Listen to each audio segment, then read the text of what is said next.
Day in the history of Papua and New Guinea, as Australia's Governor-General Lord Delisle arrives to officially open the new House of Assembly.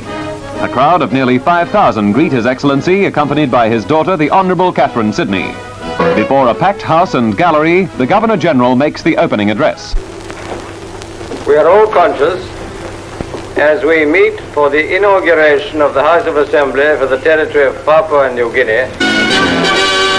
Wewak, scene of bitter fighting during the last war. Michael Somare was the son of Ludwig Somare Sana, and Tambi Somare. Ludwig Somare was a policeman rising to the rank of sergeant, born in Rabal in a village called Rapakid, where his father was then stationed. Somare grew up in his family village of Kara in the Murik Lakes district of East Sepik province.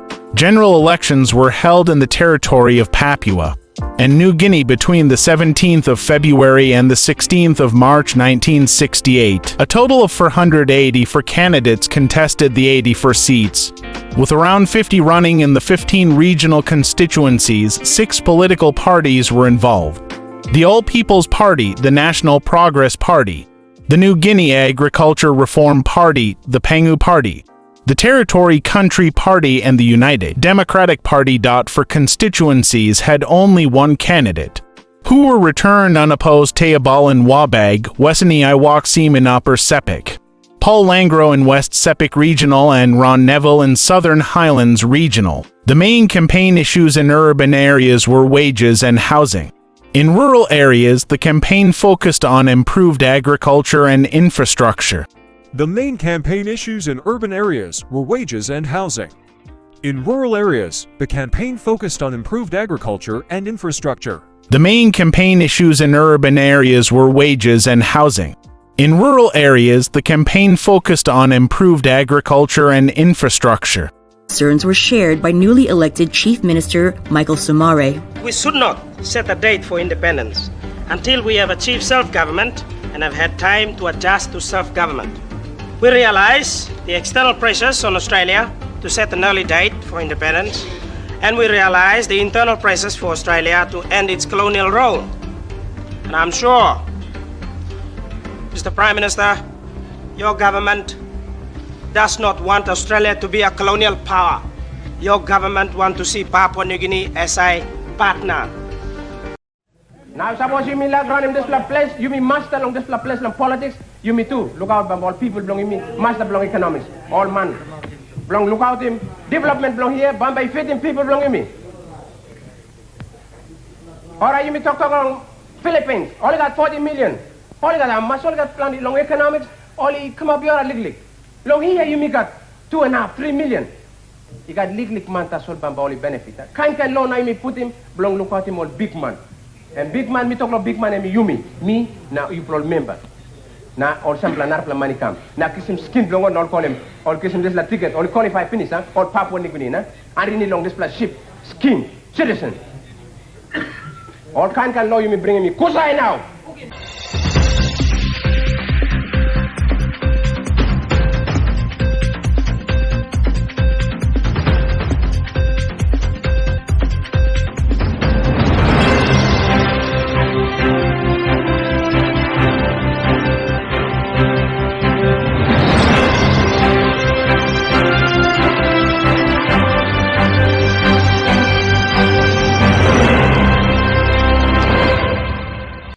Sir Michael Thomas Somare GCL GCM GCFSSIKST JKS GPC. The 9th of April 1936 to the 26th of February 2021 was a Papua New Guinean politician, widely called the father of the nation Tok Pisin, Papa Blokantri. He was the first prime minister after independence.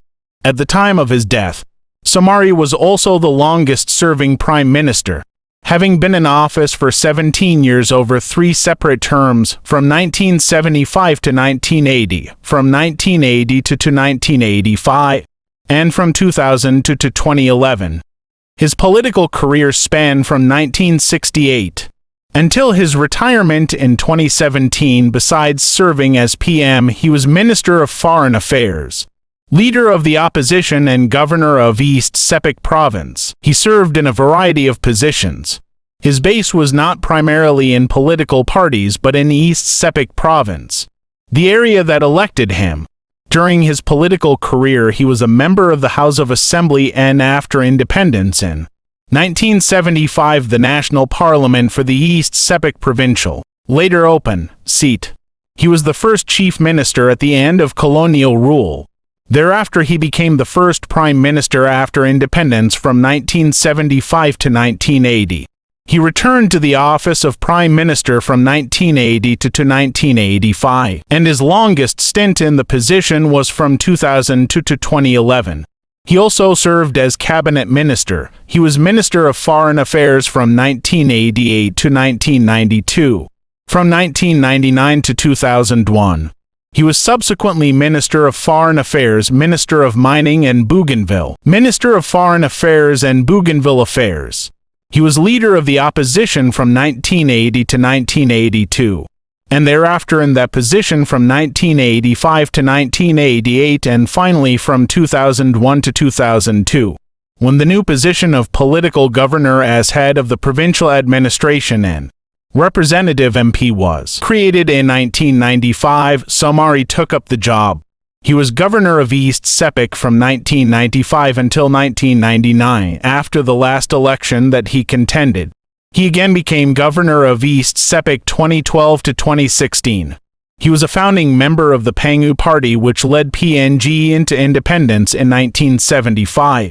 He resigned from the Pangu Party and became an independent in 1988. He rejoined the Pangu Party in 1994 but was sacked as a leader in the following year. He was then asked to join and lead the Nation Alliance Party. In 2017 he left politics and also the National Alliance Party, while Somare was in March 2011 hospitalized in Singapore. A majority of parliamentarians declared the post of Prime Minister vacant. Peter O'Neill was the new Prime Minister. This was contested. On the 12th of December 2011, the Supreme Court of Papua New Guinea ordered that Somare be reinstated as Prime Minister, ruling that O'Neill had not been lawfully appointed.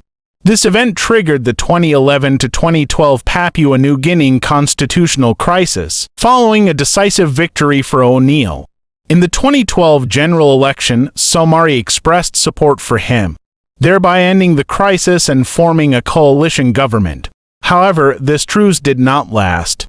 When Somare announced his departure from politics, he made a blistering attack on O'Neill. The leadership qualities of Sir Michael Somare.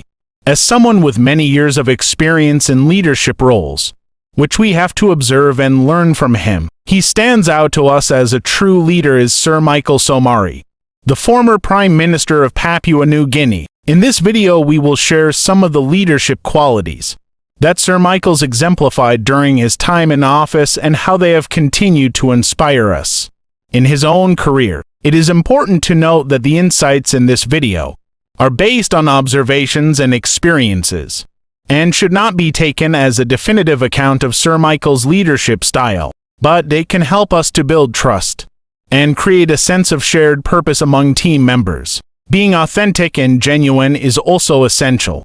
For effective leadership, when people feel that their leader is genuine and transparent, they are more likely to follow that person and trust their judgment. Certainly, this was the case with Sir Michael, who was highly respected for his honesty and integrity, collaboration and inclusion. One of the things that struck most about Sir Michael's leadership style was his ability to foster collaboration and inclusivity. He understood that diverse perspectives and approaches are essential for achieving success and worked to create an environment where all voices could be heard. This type of inclusivity is crucial for any leader as it helps to ensure that a wide range of viewpoints are considered and that all team members feel valued and supported. Collaboration and inclusivity are essential for building strong, effective teams. When people feel that they are a valued part of the team, and that their contributions are valued, they are more likely to be engaged and motivated. From Sir Michael's leadership we can draw qualities and attest that qualities as our courage and conviction are essential for effective leadership. When leaders are able to stand firm in their beliefs and are willing to take bold action, they can inspire and motivate their teams to achieve great things. and Sir Michael was able to achieve significant progress, despite facing many challenges and obstacles. Conclusion: Sir Michael Somare was a true leader who exemplified many essential qualities that are crucial for effective leadership: his ability to think strategically and articulate a clear vision, his empathy and authenticity, his commitment to collaboration and inclusivity, his adaptability and flexibility, and his courage and conviction all contributed to his success as a leader. It was in 2008, when Nelson Mandela and African Caribbean Pacific Leaders Summit.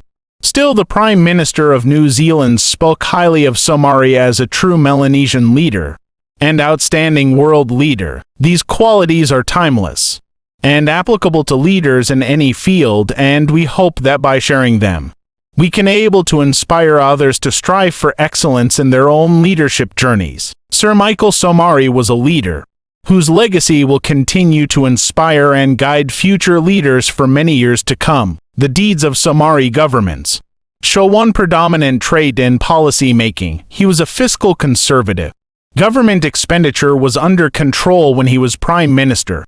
That was particularly clear from 2000 to 2011, when Somare succeeded Morata as Prime Minister in 2002. There was a fear that Somare would undo the privatization of the preceding government and move away from the politics of austerity. However, he left the reforms of the preceding Morata government intact, and his fiscal rectitude fitted the IMF philosophy of structural adjustment. The IMF had much praise for the Somare government 2002 to 2011.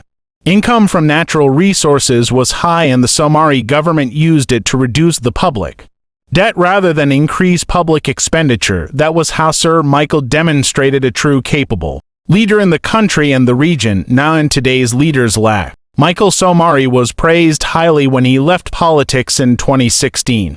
The most significant praise may be from Sean Dorney, a veteran specialist on PNG politics, who praised him as a politician who led a highly fractured political community to independence. If you are inspired by this video, click like or subscribe to this channel. You can share this video with others to promote his leadership legacies.